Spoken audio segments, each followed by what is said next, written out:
Well, guys, we did it. We are now past the Plomin hard fork. Voltaire is in full effect. Pirate ship Cardano is afloat on the high seas of self governance. Meanwhile, a bunch of our competitors are going to find themselves left on the dock as the beer holders for big tech and big finance. Let's talk about why.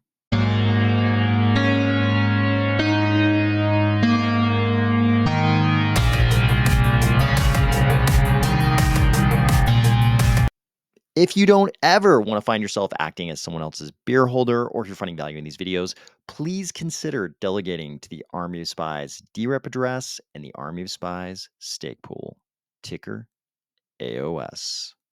So the Plomin hard fork probably doesn't seem like such a big deal to us on the inside of Cardano because Voltaire has always been on the roadmap.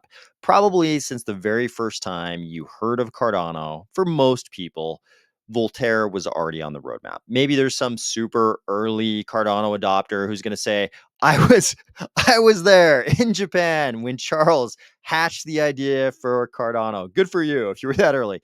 But for most everybody else, Voltaire has always been on the roadmap. So it's always been something we're expecting. So it seems super normal to us. Of course, we made it to full Voltaire, full self governance. Of course, we now have this tricameral government of DReps and SPOs and a constitutional committee. Of course, we are where we are, but it's actually not normal at all in crypto. This kind of thing doesn't actually happen in crypto. It only happened because the founding entities, IOG, the Cardano Foundation, Emergo, Charles, they all let go of the reins. Okay, to varying extents. Maybe some of them were more about really letting go of the reins than others. I'm not going to name any names here, but I think it's safe to say that Charles and IOG have truly let go of the reins. We've talked about this many times on this channel about how unusual that is for a founder to actually give the ecosystem to the community. But that's exactly what's happened here. But it's easy to forget how much other ecosystems aren't doing that, including Cardano's perennial biggest competitor. So things are working very differently indeed over at Ethereum, the second biggest blockchain in the world.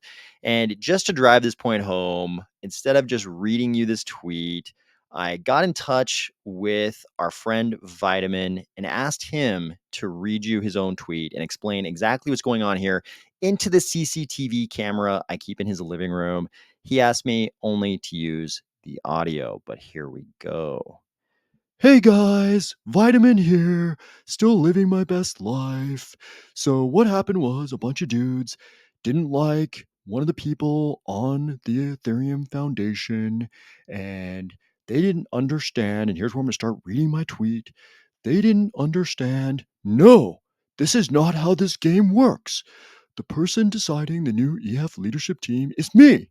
One of the goals of the ongoing reform is to give the EF a proper board, but until that happens, it's me. If you keep the pressure on, then you're basically being toxic. You are making my job harder. And you, believe it or not, you are decreasing the chance I have any interest whatsoever in doing what you want. I hope you understand. Okay, so that's the audio of obviously Vitamin reading his tweet there. But you'll notice this is a very different conception of how a blockchain should be run. I mean, it's not like Ethereum is a brand new blockchain. Ethereum is super old. Ethereum's been around forever. We're talking about a decade-old blockchain here. A decade old. It's much older than Cardano. Actually, Cardano's getting pretty old now too, but we actually made our way towards self-governance. And here we are, Ethereum, second biggest blockchain in the world. Where are they? Still at what kind of feels like a tone of total autocracy. You have one person who says, in their own words, the person deciding the Ethereum Foundation leadership team is me. You are making my job harder. It's his job. Running Ethereum is his job. if if you put any pressure on him, if the community puts any pressure on him to change the composition of the Ethereum board, it's toxic. Yo, you're being toxic. Don't try to exert any pressure. Don't try to express your opinions. That's toxicity. That's all my job. And if you do express your opinions, and sure, you can argue easily. You can say that these people were being very toxic, and in fact, Vitamin posts some posts in his thread where people are in fact being quite unpleasant. And I think nobody in Cardano or elsewhere would agree with the tone of some of these posts trying to convince Vitalik apparently to change the composition of the board. So people aren't expressing their opinions as to the composition of the Ethereum Foundation in the right way. But the point is, they don't get to express their opinions. Maybe they get to express their opinions, but that's not what determines the composition of the board. The composition of the board is determined by Vitamin. The person deciding the EF leadership team is me. He's the only one. This is not self governance. This is not democracy. This is not rule by the people. This is something else. And after all this time, have you noticed have you noticed Ethereum moving towards self-governance? Maybe a little language. Maybe they've, said some aspirational things like, "Oh, it'd be real nice if the community ran Ethereum one day." But have they actually made any progress towards that in the same way that Cardano has? Not at all. Here we are.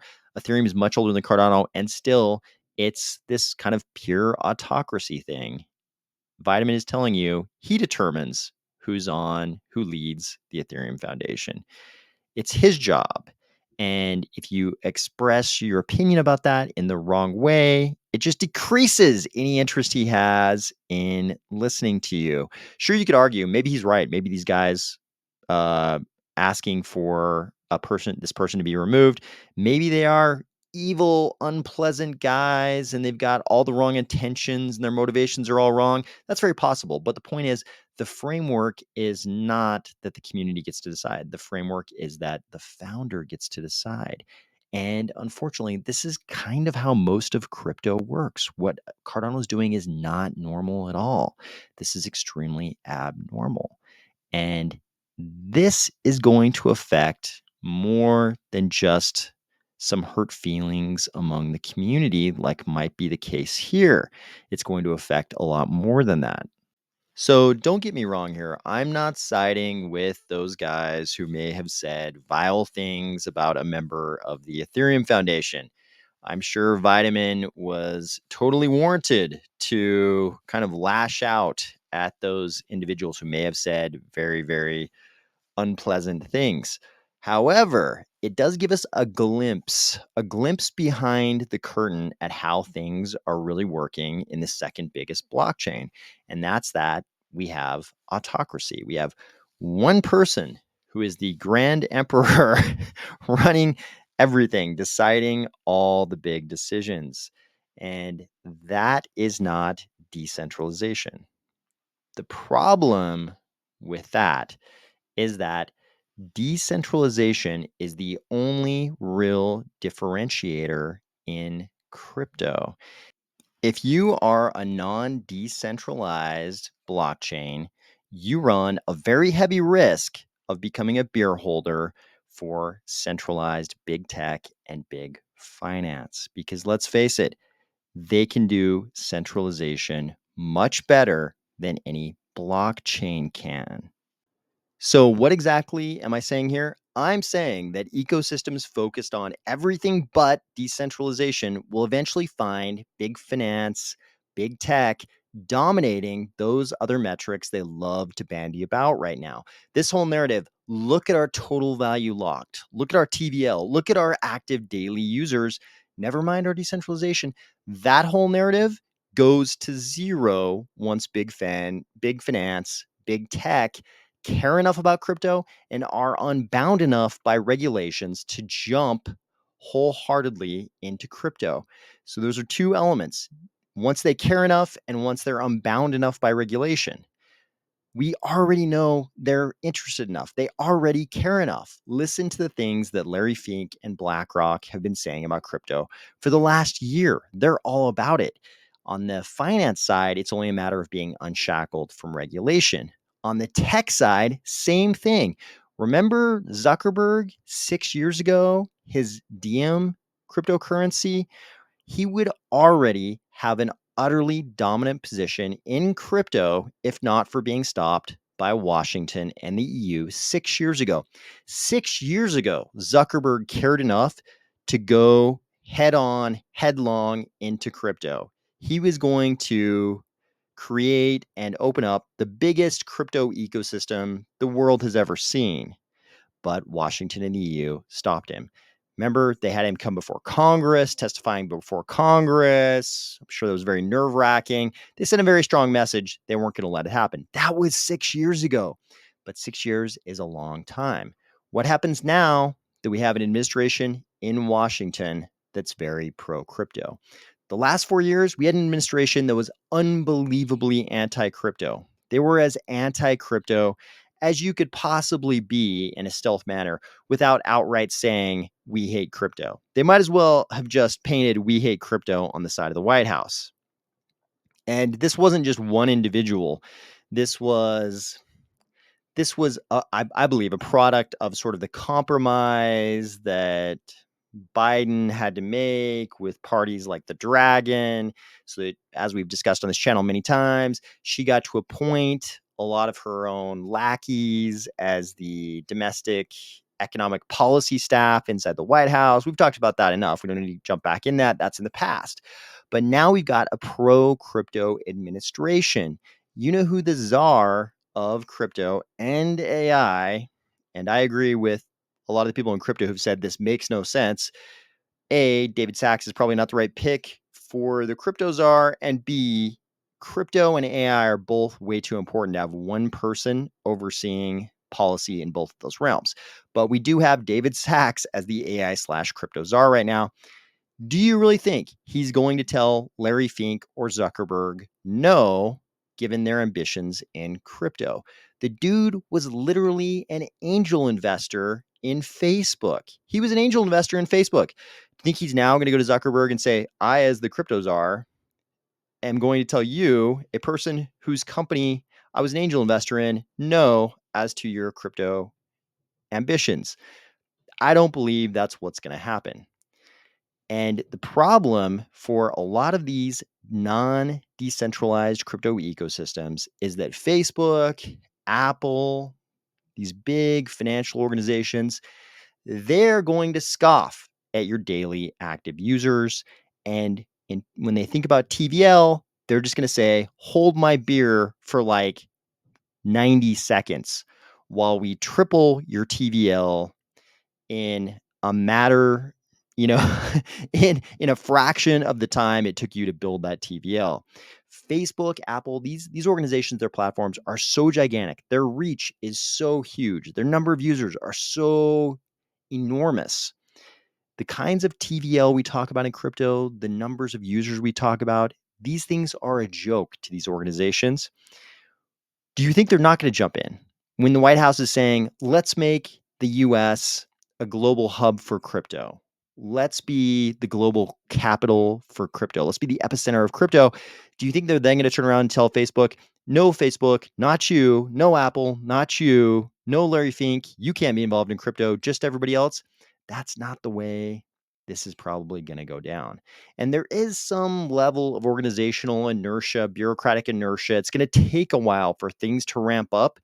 But do you think the Trump administration, the current administration, the White House, is going to somehow exclude these kinds of gigantic tech and finance organizations? No. If they're ever going to come into crypto headlong, this is the administration where that happens.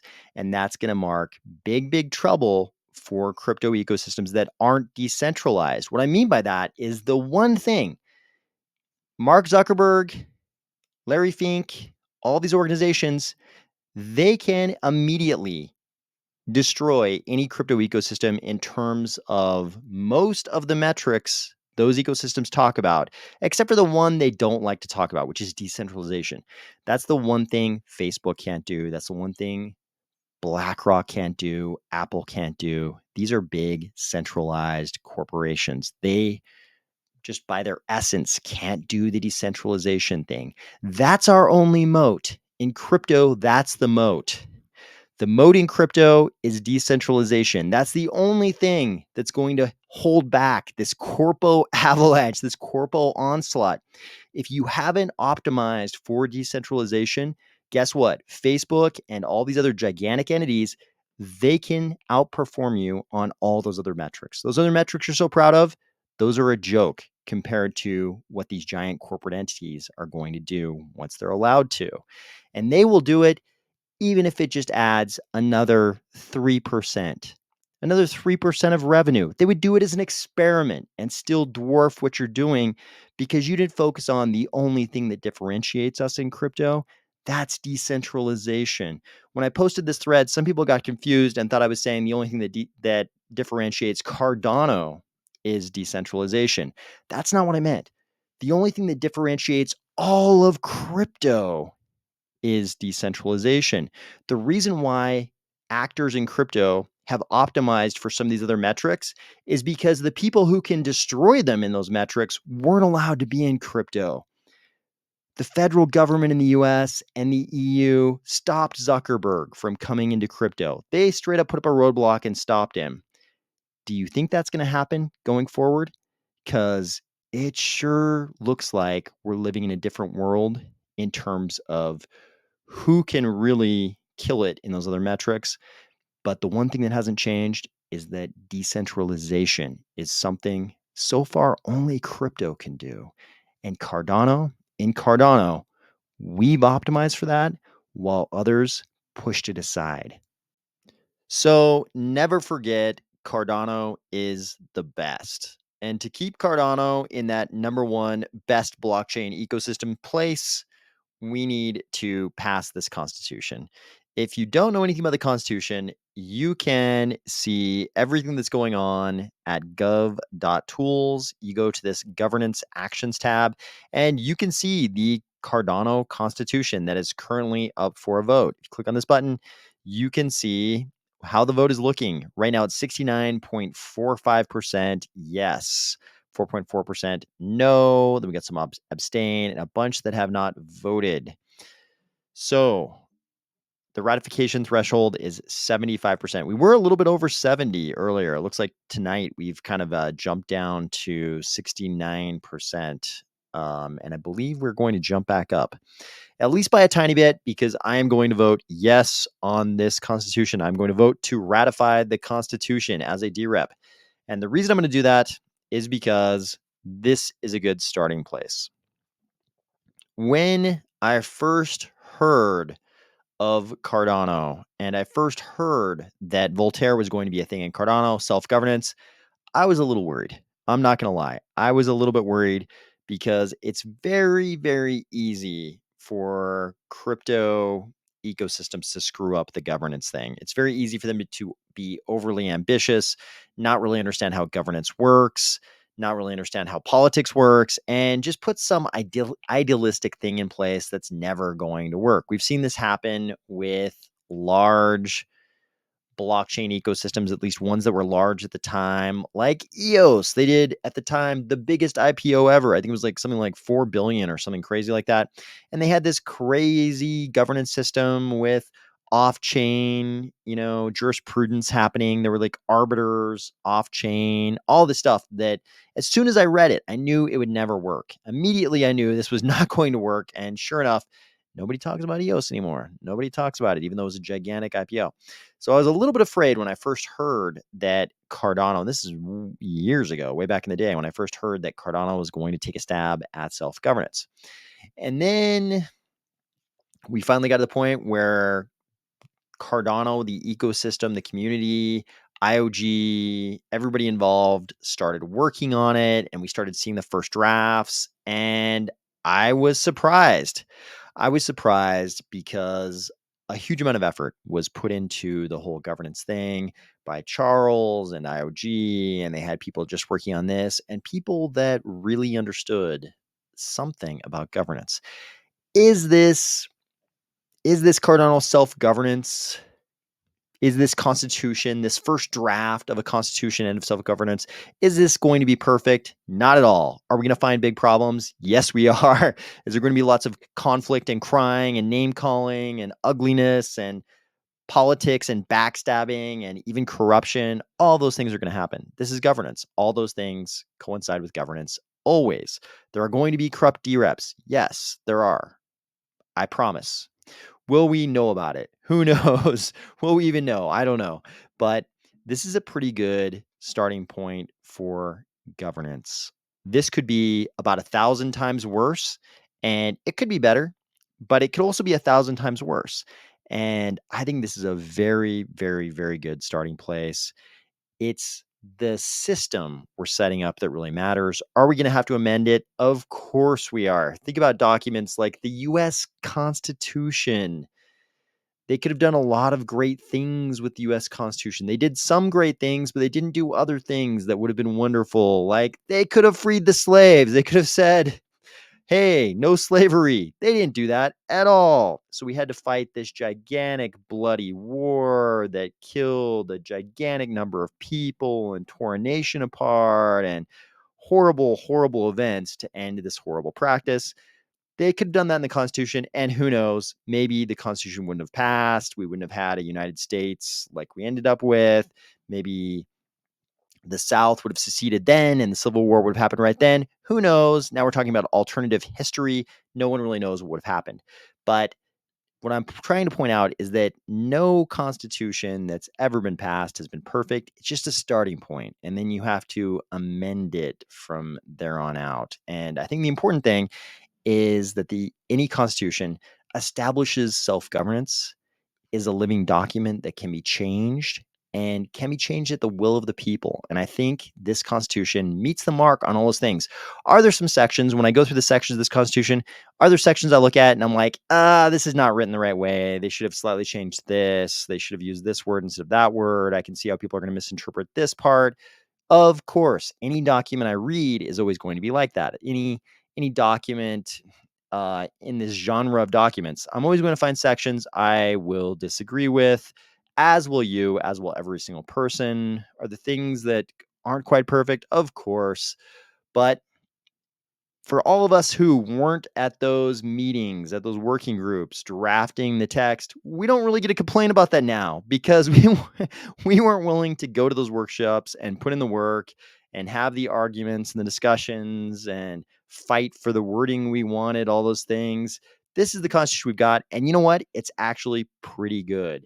It's many, many times better, maybe 1,000 times better than I feared when I first heard of Voltaire years ago. I think they ended up at a pretty, actually really good starting place. There are going to be lots of fights and conflict, but this is a good starting place. So let's talk about what's in the Constitution. We're not going to go over the really mechanical sections about DReps and the Constitutional Committee and SPOs and how they vote and all those things, because we've covered that in the past. And, some small things have changed. Some things are expressed differently than the drafts we've previously gone over in this channel, but a lot of the big themes are the same. So we're not going to cover those sections. We're going to cover the sections that are kind of new or much more refined, where the final product is really communicating something different than just the mechanical inner workings of the government. Here is the actual Constitution that we're voting on right now. So if you want to find this and read it for yourself, which you should, just go to that last page I was just on. I showed you how to get there. Go there. You'll find a link to this exact page, which will show you all of the text that we're currently voting on right now. And we're going to kind of fly through this because it would be really easy to make this super dry and boring and like two people will care and actually watch it. But what I'm going to do is I'm going to paraphrase. I'm going to leave stuff out and I'm going to put this into very simple, straightforward words. So don't think of this as an accurate understanding of what each of these sections means. I'm just giving you the very casual, straightforward, non-technical language type quick run through of what all of these sections mean. And we're only going through really the first 3 sections. What are we going to hit? Yeah, like the first maybe 4 sections, because these are the parts that I think are really important. If you're curious about those sections having to do with the inner workings of the DReps and how they vote, and the Constitutional Committee and what they vote on, and the SPOs and what they vote on, all that stuff, go watch some of my previous videos on earlier drafts of the Constitution, and you'll understand most of what's in those sections. There are some new things, but we're going to hit the interesting stuff, and we're going to try to make it not dry. So don't turn off the video right now. I'm going to try to make it fun, not dry, and we're just going to fly through it to make it interesting so people will actually watch it. Here we go. Article 1, tenets. Article 1, tenets. Okay, so we got a preamble, and the real Article 1 is Cardano blockchain tenets and guardrails, but we're not going to go through the guardrails. We've done that in past videos. We're going to go through the tenets right now. Section 1, we're not going to censor or slow the blockchain. This is important. We want a censorship-resistant blockchain. So we're not going to censor the blockchain or slow it down at the request of weird parties who want something out of us. Tenet number 2, costs should be reasonable and predictable. Tenet number 3, permissionless deployment of apps is a good thing. I think blockchains should be permissionless. I wish they actually used that word here. I wish they just said permissionless deployment of apps. They didn't do that. Um, and there might be good reason, because if you say permissionless, then you're kind of implying that people can do really bad criminal things. I know, I think we all know that there are really kind of evil and vile things that exist on the web that can be encoded into a blockchain, that can be forever formalized on the blockchain, that are really vile things we wouldn't want on there. So maybe there's a reason to not use the word permissionless. But outside of those really evil, vile, criminal activities that someone could, engage in on a blockchain, I think we all want blockchains to be permissionless, sort of outside of those sorts of activities and things that get people thrown in prison. Tenet number 4, reward sharing with SPOs and compensation for DReps and Constitutional Committee members. I was kind of surprised to see this in the final document. I did not think this would be a tenet of the Constitution, that SPOs would get reward sharing, which is the case now. SPOs, nobody's going to be an SPO if they don't get paid for the trouble of doing all the SPO stuff. And, there are a lot of arguments on both sides of, should the DReps and the Constitutional Committee members be compensated? Should they not?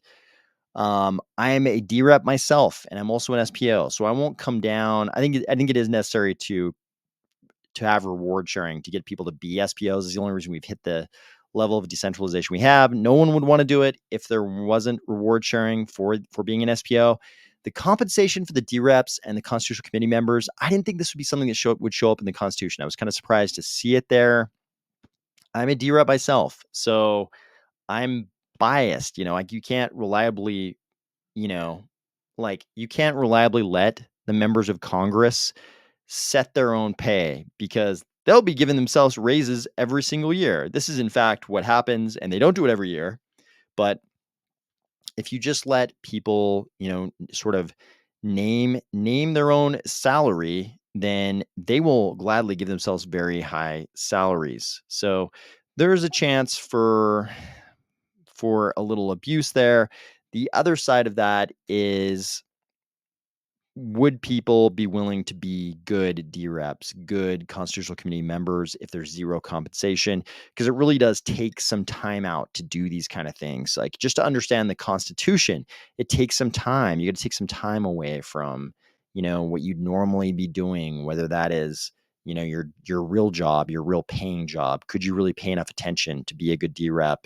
If you have a busy job otherwise. You could argue, well, maybe we don't need those busy people. Maybe we just need people who have, well-moneyed spouses to be DReps.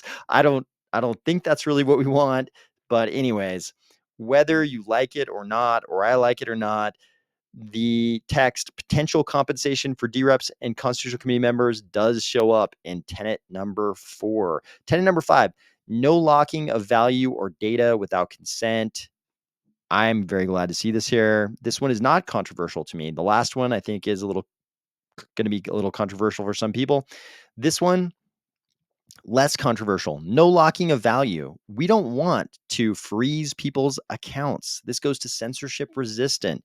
This is part of the problem with something like a USDC in Cardano. Speaking of controversial things, if if we have USDC in Cardano and USDC is like, we need to freeze those coins, that's not exactly in keeping with, I think, what we all believe about what a blockchain should be. USDC sure believes that's the case because they need to have an answer when federal regulators come to them and say, hey, you've got terrorists using USDC. They want to be able to freeze those coins. And this is a big problem if you believe in a blockchain where assets shouldn't be freezed. Accounts shouldn't be freezed. It should be censorship resistance. Tenant number 6, we're pro interoperability. I think people largely believe in interoperability. I think there are problems with interoperability too, like bridges getting hacked and things like that, and one entity going down and it sort of virally being a viral contagion to other blockchains. But there are also a lot of benefits to interoperability, and here it is, formalized in our constitution. Tenet number 6. Tenet number 7, we should preserve value and information stored on the blockchain. Okay, sure. Tenet number 8, no unreasonable spending. Strongly believe in this. Let's not spend decadently. I think the last 4 years in Washington have been an exercise in unreasonable decadence in a lot of ways. In some other ways, they were probably spending money on things that had been long neglected and needed some money spent on them. But there was a lot of, in my opinion, unreasonable, decadent spending on crazy stuff. And Elon Musk and Doge are going to make short work of a lot of that. Probably not even all of it, but a lot of it. They're going to get rid of a lot of the decadence. Tenet number 9, all users should be treated fairly. I think that's great. And again, I'm paraphrasing and cutting things down and making them shorter, easier to consume, just to make this a little less dry. Tenet number 10, no exceeding the 45 billion ADA cap. I strongly believe in that. Hard cap.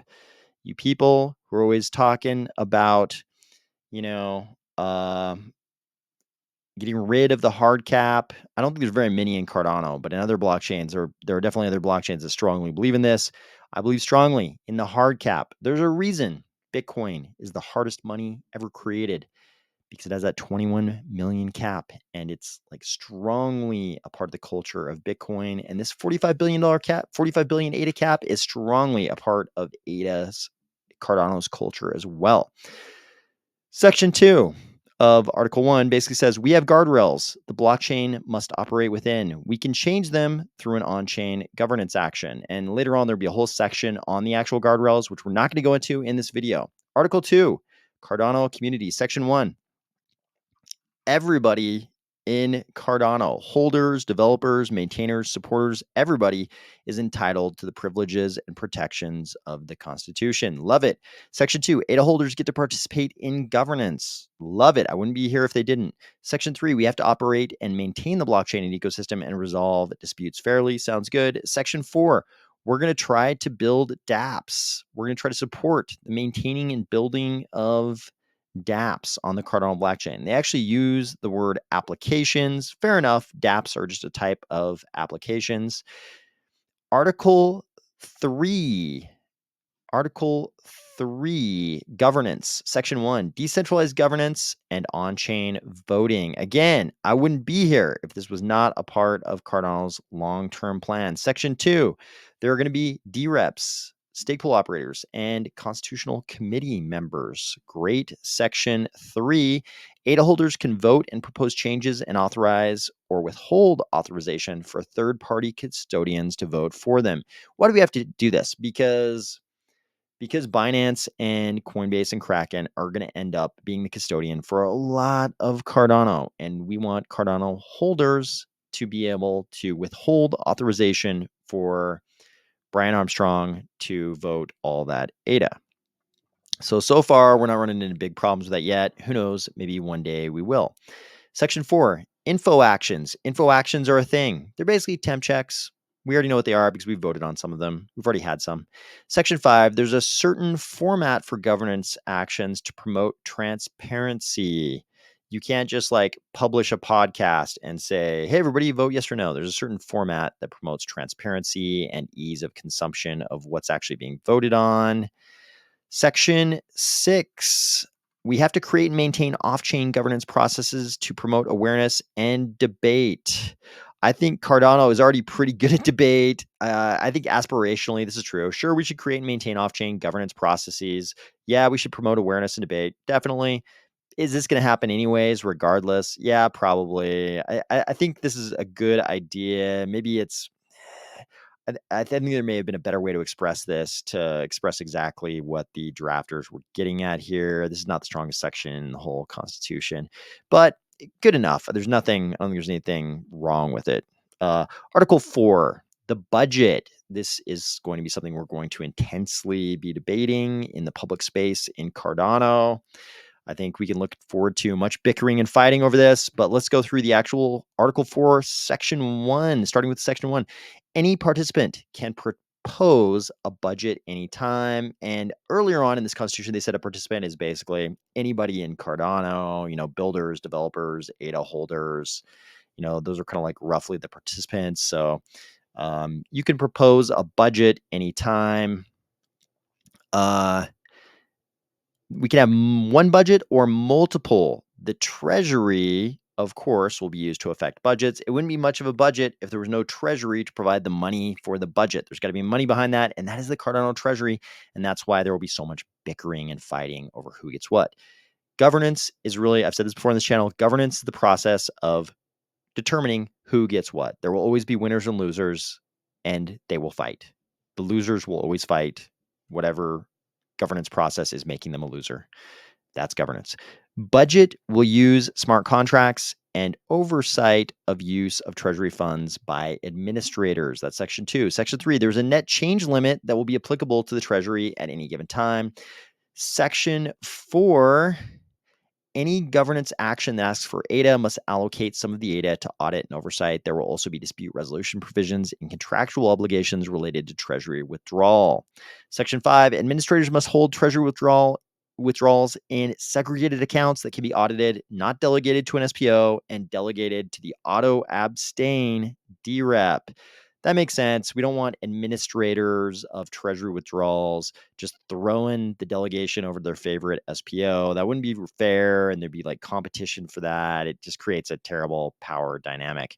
So here are the sections we're not really going to talk about. I just want to go through those sections. So those are all the sections in the first 4 articles of the Constitution. The rest of the articles are Article 5 DReps. And a lot of this, if you watch my earlier videos I did on the earlier drafts of the Constitution, a lot of this is going to be very familiar to you, except for the Section 5 that says DReps who are representing delegators may be compensated for their efforts. DReps shall ensure that any compensation received in connection with their activities as a DRep is disclosed. I like that second sentence. The first section, we're probably going to debate that as a community, whether people like that or not. I was a little surprised to see that right in the Constitution. But, I think that tells you that a lot of the people who drafted the Constitution either thought they were going to be DReps or had strong feelings that DReps should be compensated. So you might come down either way on that one. Article 6, stake pool operators. Similar description of the position, the role of the stake pool operators. Constitutional Committee, similar section on the role of the Constitutional Committee. Then we've got Article 8, which is amendments. So Article 8, the amendment process.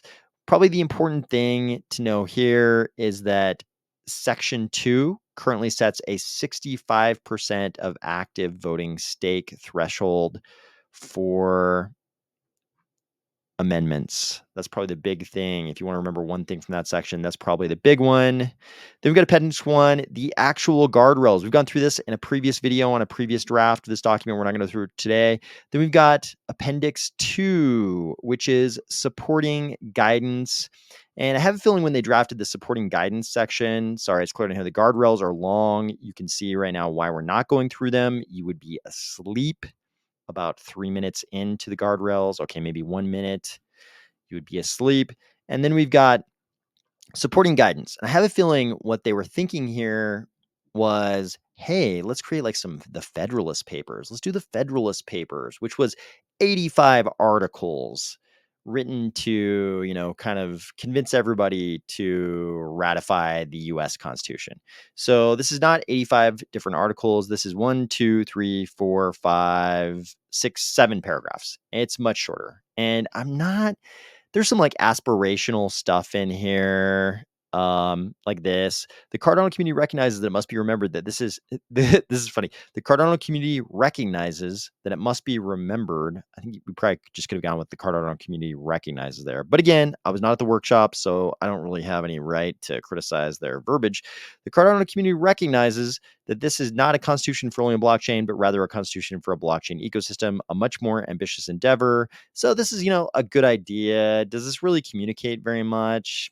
It's not the Federalist Papers. I'll just put it that way. Like this whole section, there's some, it's probably a good idea. It's pretty scant. This is pretty cursory. So I don't know if this appendix actually does that much, but it was a good idea to start with. So there you have the first couple articles, sort of a whirlwind tourist cursory type trip through the first, several articles. I think this is a good starting point, a good enough starting point. I'm going to vote yes on this. Feel free if you delegate to the AOS DRep address and you feel strongly the other way, feel free to send me a message and tell me why you do not think we should ratify this constitution. Um, I think we should ratify it. I think it's a good starting point. I don't find anything in the Constitution to be that objectionable. Some people will definitely come down the other side on DREP shouldn't be paid, constitutional committee members shouldn't be paid. But there is also the precedent of the stake pool operators on the other side. Like, would we have the Nakamoto coefficient we now have if the SPOs weren't compensated? No, we would not. Our Nakamoto coefficient would suck. In fact, pretty much you couldn't have a decent Nakamoto coefficient in crypto if you didn't compensate the validators in whatever blockchain. So we know that's the case with SPOs. Is it the case for DREPs and constitutional committee members? I don't know, but it is true. If people have to take time away from their families, work, their busy lives to do something, are they more apt to do a better job if they're actually getting compensated for it? Yes, that's certainly true. At the same time, there are a lot of us, a lot of people in the Cardano ecosystem, period, who just love Cardano and would probably want to be involved in this kind of stuff, even if they weren't compensated. That's also true. So I think people will come down on different sides on that one. The rest of the Constitution, there's some sections that I would personally use some different language in some spots. I might structure things slightly differently in some spots, but this is a really good starting point, guys. I think we can amend this document. It can be a living document. We can amend it where we need to. We can pass governance actions to address things that aren't addressed here, which is pretty much 99.9999% of all things. They're not addressed here. Um, this is kind of a this is I don't want to say it's a novel governance structure, but it's very different from what a lot of us who live in, say, the Americas or in the EU. It's very different from what a lot of us are used to, or any modern governance system, because there's usually an executive branch, there's usually a judicial branch, and then there's a legislative branch. Here we have the Constitutional Committee, which is kind of determining constitutionality. That's kind of like a Supreme Court, and they do it by votes. You could argue that the rulings of the individual justices on the Supreme Court are kind of like votes too. So I guess you could say they're kind of engaging in jurisprudence as far as constitutionality. Do many people, I'll put it this way, does everyone on the Constitutional Committee have training in jurisprudence? Definitely not. do they have training in constitutionality of anything? Definitely not. But you could argue the same of the DREPs. Do they have training in legislation? No. So this is all people doing a bunch of stuff, that they're not necessarily trained to do, and probably that's okay. Do we have an executive branch? No. The DReps are kind of like executive branch and legislative branch. You've got the SPOs who are kind of, running the plumbing inside Cardano while this is going on.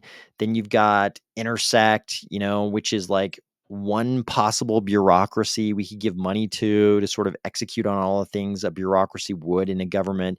And maybe there will be alternative bureaucracies that pop up and attract, our spending from the treasury. There are a lot of things to be resolved. How much should we be spending even every year? Obviously, we've got the net change guardrail, but that's just a guardrail. There's the question of how much do we actually spend within the guardrail. There are a lot of things to be resolved, but I think this is a good enough starting place. I think we got to start somewhere, and I think this is going to be a great place to start. I hope you are starting out a great week as well, and I'll talk to you soon.